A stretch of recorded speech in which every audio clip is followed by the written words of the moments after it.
Où se situe le gîte La Hera et comment venir facilement jusqu'ici au départ de la France, de la Belgique, du Luxembourg ou de la Suisse? Nous sommes en Andalousie. L'Andalousie, c'est cette grande région qui occupe pratiquement toute la partie sud de l'Espagne. Nous sommes au sud de l'Europe, juste en face des côtes africaines. Mais nous sommes encore en Europe et vous allez voir que ça facilite beaucoup l'accès à cette région. Vous avez plusieurs possibilités pour venir jusqu'ici. L'avion, le train, la voiture, éventuellement l'autocar ou le covoiturage. Je vais vous détailler chacune de ces possibilités. Notre gîte, La Hera, se trouve ici.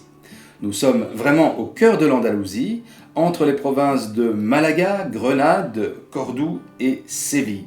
Ces 4 villes qui font la réputation du patrimoine andalou se trouvent à environ 1 à 2 heures de route du gîte. Malaga en particulier se trouve à 1h15 de route, donc si vous arrivez par l'aéroport de Malaga, vous êtes à environ 1 heure de votre destination. Si vous décidez de venir en avion, vous avez plusieurs aéroports en Andalousie. Séville, Almeria, Grenade, mais c'est certainement l'aéroport de Malaga qui est le mieux desservi, mais aussi le moins cher.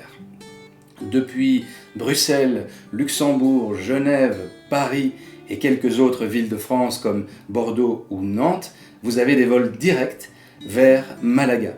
La durée de vol est d'environ 2 à 3 heures, donc comptez, disons, 2 grosses heures au départ de la Belgique, 2 petites heures au départ de la France. En réservant votre billet à l'avance, vous pouvez trouver des vols à 30 ou 50 euros à certains moments.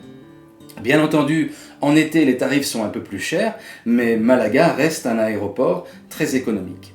Nous avons l'habitude de trouver des bons plans avec les compagnies aériennes, donc n'hésitez pas à nous contacter. C'est notre plaisir de faire découvrir cette région dont nous sommes tombés amoureux. Une fois arrivé à l'aéroport, il est très facile de louer une voiture. Si vous le souhaitez, là encore, on peut vous aider. Autrement, nous organisons des navettes au tarif de 35 euros par personne à partir de 2 personnes. Ou bien aussi, il y a des taxis tout beaux, tout propres qui peuvent embarquer jusqu'à 6 ou 7 personnes. Il faudra compter environ entre 100 et 150 euros de taxi pour aller de l'aéroport jusqu'au gîte. Et comme je vous l'ai dit tout à l'heure, vous comptez environ 1h15 de route pour rejoindre le gîte au départ de l'aéroport. Si vous choisissez de venir en train, sachez qu'il existe une gare de train rapide à Antequera. La station s'appelle Antequera Santa Ana et elle se trouve à peine à 40 minutes de notre gîte. Et la bonne nouvelle, c'est qu'il est maintenant possible de rejoindre, au départ de Paris, de rejoindre Antequera en une seule journée. Vous partez à 9h30 environ à Paris et vous arrivez entre 22h et 23h à Antequera. Ce qui veut dire que même les Belges, au départ de Bruxelles, en prenant un train Thalys de bonne heure, ont théoriquement la possibilité de rejoindre le gîte à partir de Bruxelles en une seule journée. Une longue journée, vous vous en doutez, bien évidemment. En réservant votre billet de train à l'avance, vous pouvez obtenir des billets autour de 250 euros pour le trajet Paris-Antequera. Maintenant, si vous optez pour la voiture, il va vous falloir compter environ 20 à 22 heures de route de Bruxelles jusqu'à notre gîte et environ 17 heures de route de Paris jusqu'à notre gîte. Sans les haltes, bien sûr. Donc c'est un investissement en temps conséquent.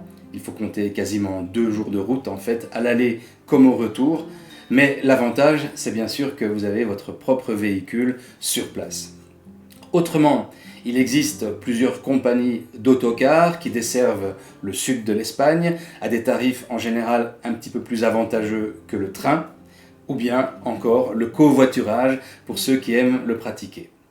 Voilà, je vous ai tout dit ou presque sur les moyens d'arriver jusqu'à nous. Si vous avez des difficultés à vous en sortir dans les réservations, dans les transports, n'hésitez pas à me contacter. J'ai l'habitude et je vous aiderai avec plaisir.